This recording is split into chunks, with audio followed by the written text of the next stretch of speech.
आप सबका स्वागत है। मैं Vivek Bindra, motivation speaker, leadership consultant, business coach. India versus China, दो इकोनॉमी को बिजनेस के पर्सपेक्टिव से मैं चाहता था आपको कंपैरिजन और नॉलेज दे सकूं। नॉलेज की बहुत जरूरत है आपको, बिना नॉलेज के आप आगे नहीं बढ़ सकते। नॉलेज को इंप्लीमेंट करिए। मुझसे आपने लीडरशिप फनल में पूछा और मुझसे आपने नीचे कमेंट बॉक्स में पूछा कि क्यों चाइना इतना आगे निकल गया।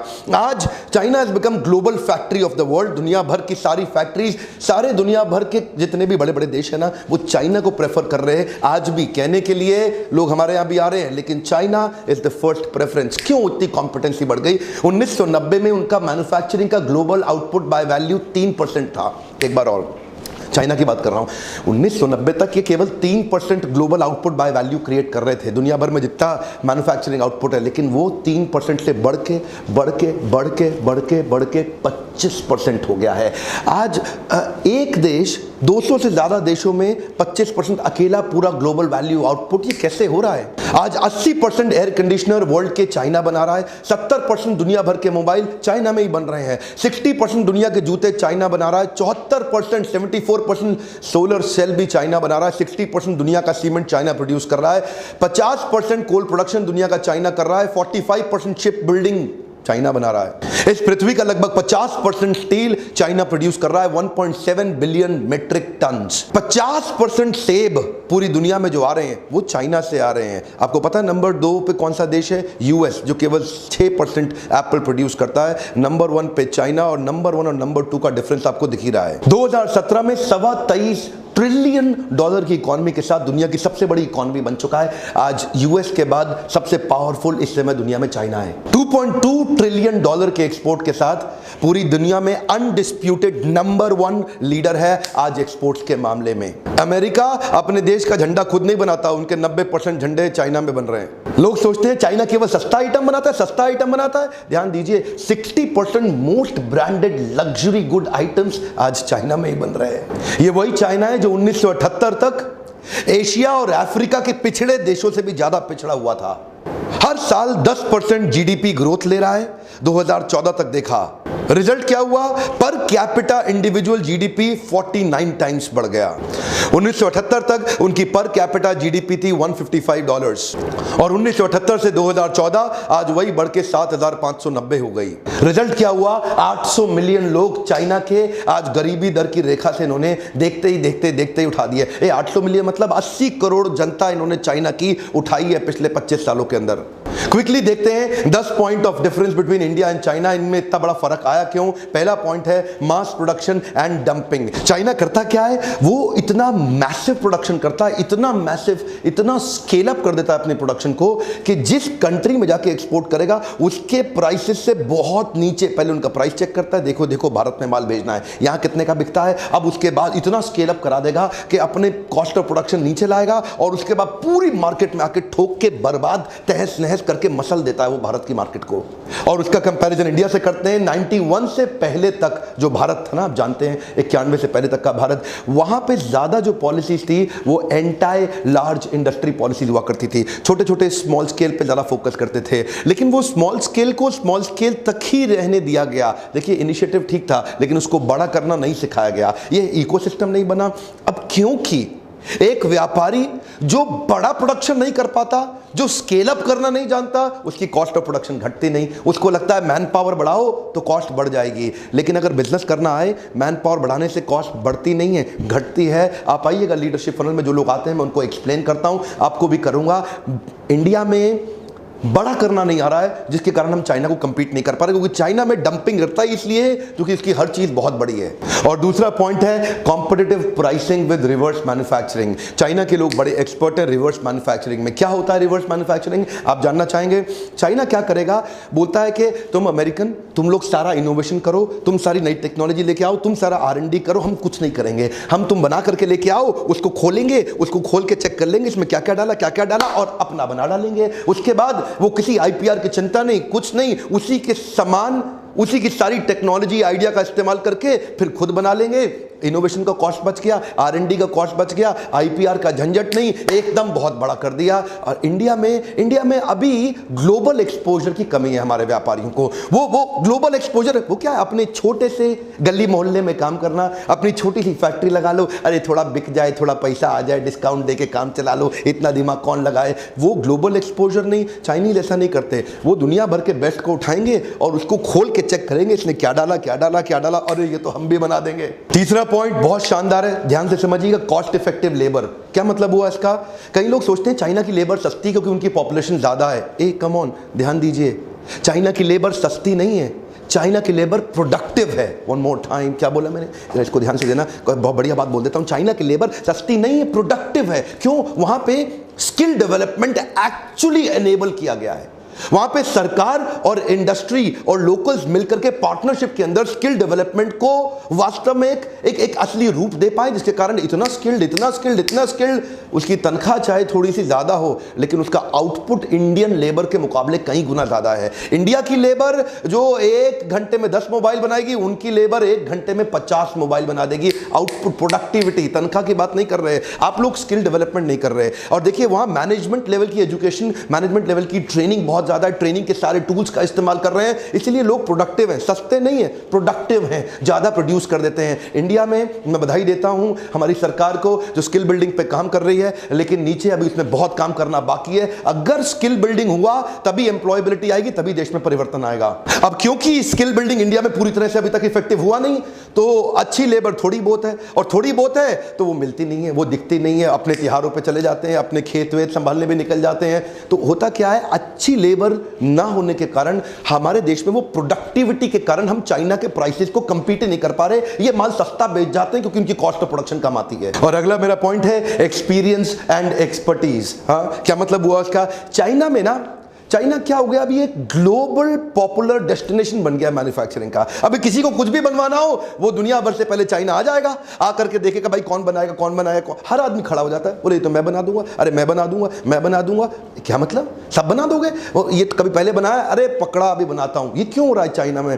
करत करत अभ्यास के जड़मती होत सुजान। क्या मतलब हुआ? अभ्यास कर करके जिसकी जड़ बुद्धि है, जड़मती होत सुजान, जड़ बुद्धि वाला भी एक्सपर्ट हो गया। चाइना में हर आदमी एक्सपर्ट हो गया है। ऐसा हो गया जी, कुछ भी पकड़ा दो, नई चीज दिखाओ, बन जाएगा, आप चिंता मत करो, कब तक चाहिए लो पकड़ो, दे देता हूं आपको।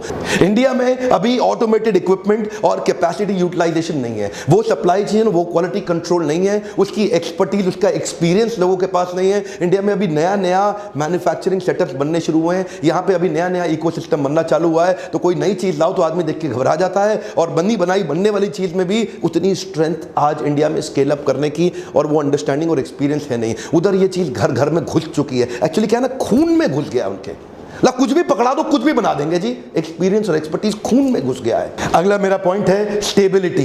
ये स्टेबिलिटी एक ऐसी चीज है कि मेरे ना कई मल्टीनेशनल क्लाइंट्स भी हैं, और जब मैं मल्टीनेशनल क्लाइंट से मिलता हूं ना, मैं देखता हूं इंडिया में आते वक्त वो लोग बेचारे परेशान रहते हैं। ये सरकार चलेगी, ये सरकार नहीं चलेगी, ये ब्यूरोक्रेसी में क्या दिक्कत आएगी, इसकी किससे बनती है, उसकी किससे, तो वो लोग टेंशन में रहते हैं बेचारे। उन लोग को बार बार चक्कर काटने पड़ते हैं। यहाँ पे आने के बाद इंडिया में धंधा चालू करते वक्त हाथ गंदे करने पड़ते हैं। चाइना में कोई आदमी काम दे दे, उसको पता है अश्योरेंस है, उसको पता है यहाँ पे गवर्नमेंट स्टेबल है, उसको पता है यहाँ का इंफ्रास्ट्रक्चर स्टेबल है, उसको पता है चाइना के अंदर पावर कट्स की टेंशन नहीं है, प्लम्बिंग इश्यूज नहीं है, फ्लडिंग इश्यूज नहीं है। चाइना ज्यादा स्टेबल नजर आ रहा है ग्लोबल पार्टनर्स के लिए, और in comparison to that India, आप उसको कितना भी कुछ भी सस्ता करके दे दो, यहाँ पे जबरदस्ती मेक इन इंडिया करना पड़ रहा है, क्योंकि अपने आप को यहाँ नहीं रहा। क्यों करना पड़ रहा है? इंडिया आना नहीं चाहता। यहाँ पे हर चीज में टाइम, एनर्जी, मनी ज्यादा लगता है ब्यूरोक्रेसी के कारण। और छठा पॉइंट ऑफ डिफरेंस है एजुकेशन। इंडिया और चाइना में एजुकेशन के लेवल में बहुत बड़ा डिफरेंस है। आज भी नंबर ऑफ ग्रेजुएट्स चाइना के परसेंटेज वाइज इंडिया के मुकाबले बहुत ज्यादा है।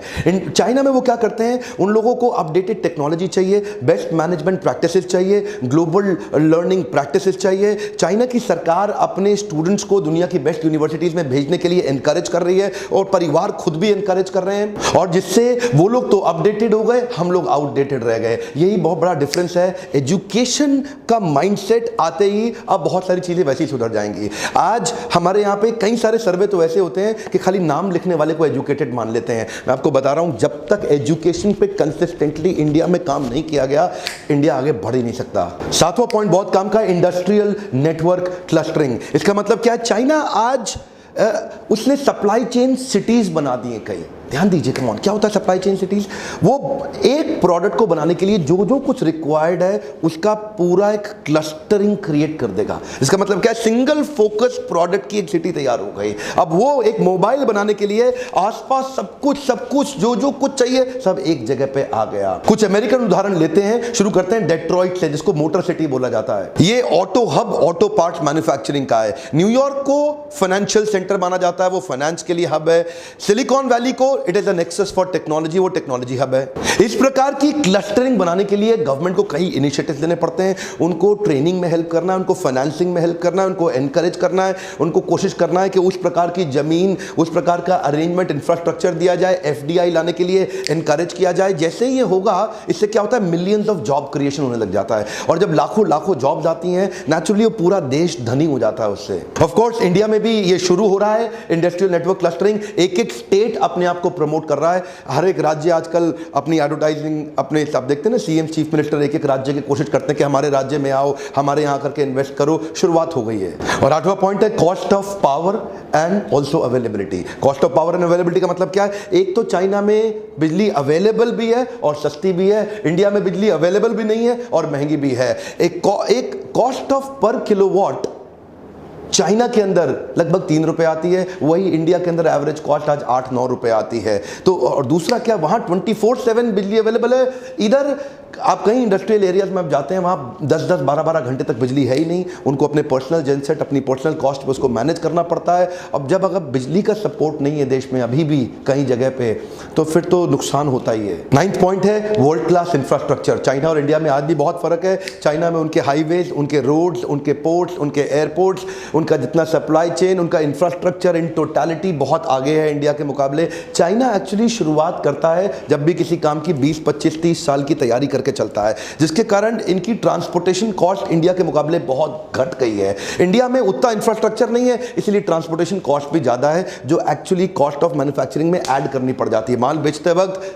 किसी भी मैन्युफैक्चरर को ट्रांसपोर्टेशन की कॉस्ट तो जोड़नी पड़ेगी। इधर ट्रांसपोर्टेशन दिल्ली टू मुंबई जितनी आएगी, उतनी वहां पे ग्वांगझाओ से उतने डिस्टेंस पे चाइना में देखेंगे वो कॉस्ट कम आती है। क्यों? इंफ्रास्ट्रक्चर अच्छा है, फैसिलिटीज वहां पे बहुत अच्छी हैं। चाइना में तैयारी ग्रोथ, डेवलपमेंट और कंट्री की लॉन्ग टर्म नीड के हिसाब से होती है। हमारे देश में तैयारी 5 साल बाद मुझे वोट वापस कैसे मिल जाए उस हिसाब से होती है। तो क्योंकि यहाँ पे बड़ा शॉर्ट लिव्ड अटेंशन स्पैन है कि मेरे को 5 साल संभालना है, अगली बार कुर्सी वापस रह जाए, तो अपीजमेंट बहुत ज्यादा है। उधर अपीजमेंट नहीं है, उधर ग्रोथ और डेवलपमेंट पे फोकस है। और 10वां पॉइंट है Chinese government and industry work in partnerships. ध्यान दीजिए, चाइना में क्या है ना, उन्होंने श्रीलंका हो, पाकिस्तान हो या अफ्रीकन कंट्रीज हो, चाइना की सरकार और कॉर्पोरेट दोनों मिलकर काम करते हैं आपस में। वो क्या करते हैं, चाइनीज सरकार खुद चली जाएगी श्रीलंका में, ये हमारी कंपनी आके आपका ये संभाल लेगी, ये संभाल लेगी, ये संभाल लेगी।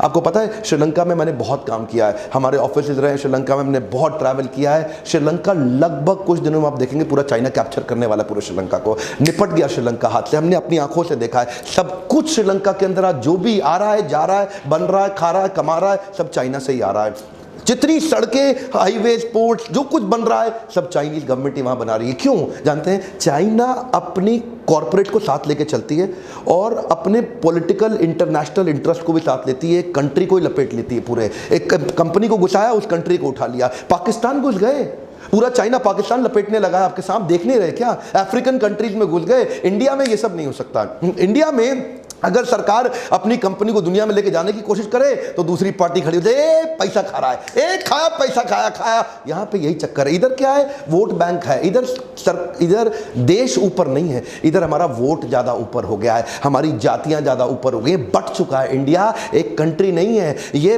25 कंट्रीज का कॉन्टिनेंट बन गया है। इसके कारण अपने को इकट्ठे खड़ा होना पड़ेगा, और ये कुछ नहीं है चाइनीज लोग। मैं आपको एक बात कहता हूं, अपनी एजुकेशन पे फोकस करिए और इन सबको उखाड़ा जा सकता है। क्या किया उन्होंने पिछले 25-30 सालों में? तो आगे गए हैं। अगले 25-30 साल की अगर हम तैयारी करें और मजबूत देश बने, हम आगे निकल सकते हैं। और आज एक गुड न्यूज देना चाहता हूं, अगर आप एक स्मॉल मीडियम एंटरप्राइज हैं, अगर आप एक स्टार्टअप हैं, अगर आप एक छोटे कॉर्पोरेट हैं और आप कॉर्पोरेट लीडरशिप एंटरप्रेन्योरशिप बिल्ड करना चाहते हैं, स्केलेबिलिटी के ऊपर एक पावरफुल फ्रेमवर्क बनाया हमने लीडरशिप फनल में। जो लीडरशिप फनल में आते हैं हम उनको सिखाते हैं। एक्चुअली मेरे देश के लिए मैंने मिशन बनाया है। मैं अपने देश को रोज सुबह उठ के सोचता हूं कि कैसे इस देश को बदला जाए। जब तक हमारे व्यापारी स्केल अप करना नहीं सीखेंगे, जब तक उनके पास में टिप्स और स्ट्रैटेजीज नहीं आएंगी, नहीं बनेगी बात। शॉर्ट में बता रहा हूं, नंबर पे फोन करके पता करिए अपने बिजनेस के बारे में, हमारे काउंसलर से बात करिए। क्या आपके बिजनेस में हमारे काउंसलर आपकी मदद कर सकते हैं? क्या आपका लीडरशिप फनल में आने का कोई फायदा होगा? फोन उठा के करने में देर नहीं लगती, तुरंत फोन करिए।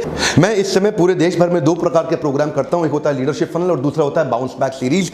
नीचे आपके पास डिस्क्रिप्शन में लिखा होगा कि मैं अगले किस शहर में आके 4 घंटे का बाउंस बैक सीरीज का मोटिवेशनल प्रोग्राम करूंगा या लीडरशिप फनल करूंगा। कैलेंडर चेक करिए, अगर आप चाहते हैं आपके शहर में आऊं, नीचे कमेंट बॉक्स में जरूर लिख दीजिए। आसपास आपके अलग अलग व्हाट्सएप ग्रुप्स में लोगों को एनकरेज करिए कि वो सब्सक्राइब करें इस चैनल को, वीडियो को शेयर करिए उनसे, ताकि उनका फायदा, उनको इंस्पिरेशन मिले। कोई खर्चा नहीं लगता शेयर करने में, देश को बदलने में मेरा सपोर्ट करिए। मिलके आप मेरे साथ पार्टनरशिप करिए, वीडियो को सब तक फैलाइए ताकि लोग इंस्पायर हो सकें। वीडियो को लाइक करके हमेशा मेरा उत्साह बढ़ाते रहिए। मेरे साथ जुड़े रहने के लिए, हमारे साथ वीडियोस को वापस आके देखने के लिए प्रेम पूर्वक फिर से हमेशा के लिए धन्यवाद।